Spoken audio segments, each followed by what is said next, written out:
What would happen if the Ghostbusters reunited at a Comic-Con and someone unleashed a ghost? This is my idea for Ghostbusters 3.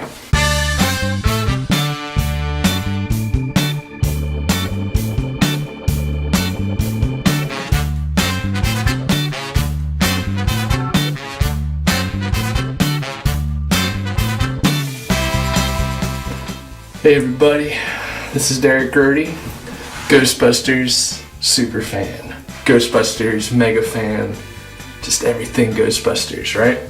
Let me ask you a question. Have you ever been to a comic book convention? Mass Ghostbuster fans.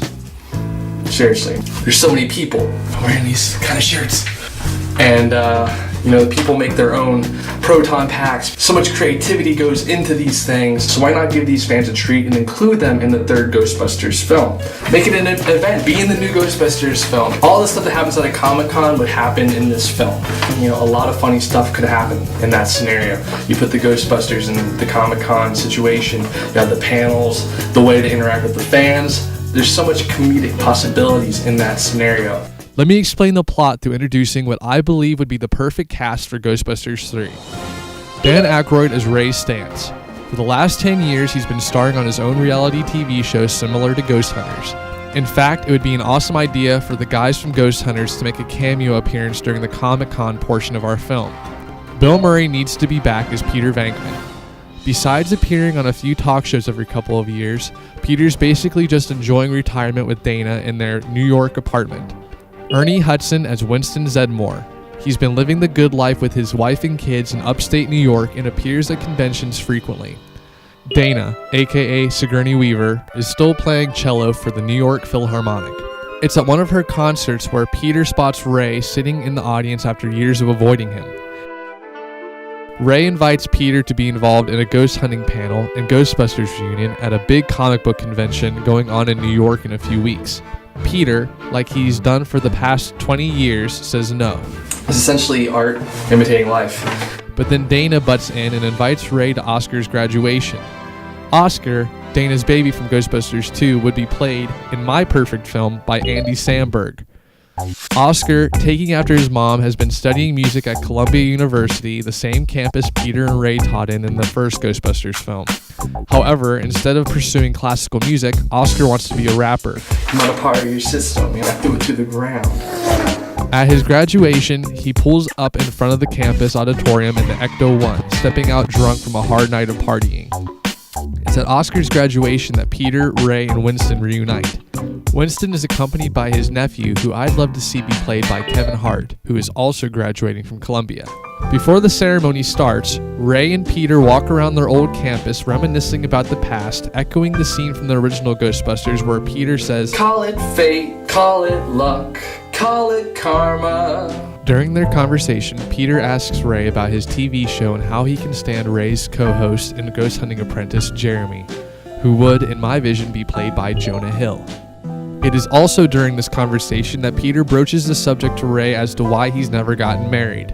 Ray admits to having a strange extended relationship with the erotic ghost woman we witnessed in the first Ghostbusters film.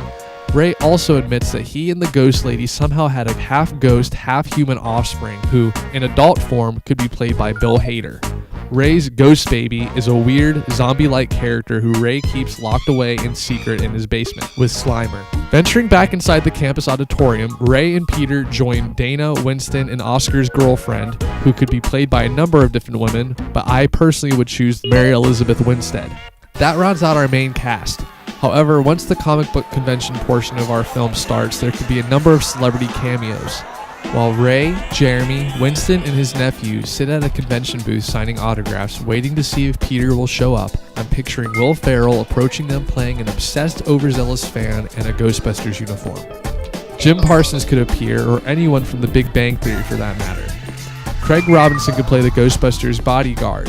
Practically anyone from This Is the End could pop up in the film at some point. While Ray and Winston sign autographs, Peter, with the nudging from Dana, has actually decided to go to the convention. However, before taking the plunge, Peter's dressed up in some sort of cosplay disguise or full body costume and walks around the convention floor scoping the situation out. Portions of the film could have a found footage feel to it, as Ray's camera girl, who I'd cast Anna Kendrick to play, films portions of the convention and ensuing chaos for Ray's show. As for our main villain, I'm picturing a manic evangelical preacher who dreads the Ghostbusters reuniting and travels to the Comic-Con to disprove that ghosts really exist. He and his band of religious protesters infiltrate the con and end up shutting down Ray's new miniature containment unit that he's brought to show off at the ghost hunting panel. This preacher character could be played by someone like Jack Black or Robin Williams, someone with an extreme personality. After the ghosts are unleashed, all hell breaks loose at the convention, and it's up to the original Ghostbusters and their fans to stop the horde of specters from taking over New York. Of course, everything in this Ghostbusters film has to be dedicated to Harold Ramis.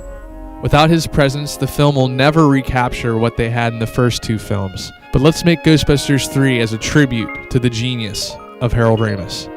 I mean, if you've been to a comic book convention, you realize the reverence these films have with fans. You know, these films have changed the face of movie making. You know, they're that influential. And so a third film, it's like the holy grail. You know, you can't do this wrong. You got to do this right.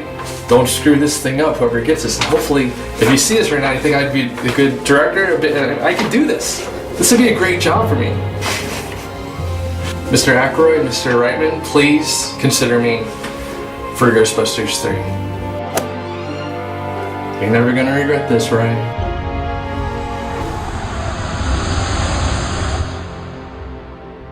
Go ahead now. Goodbye.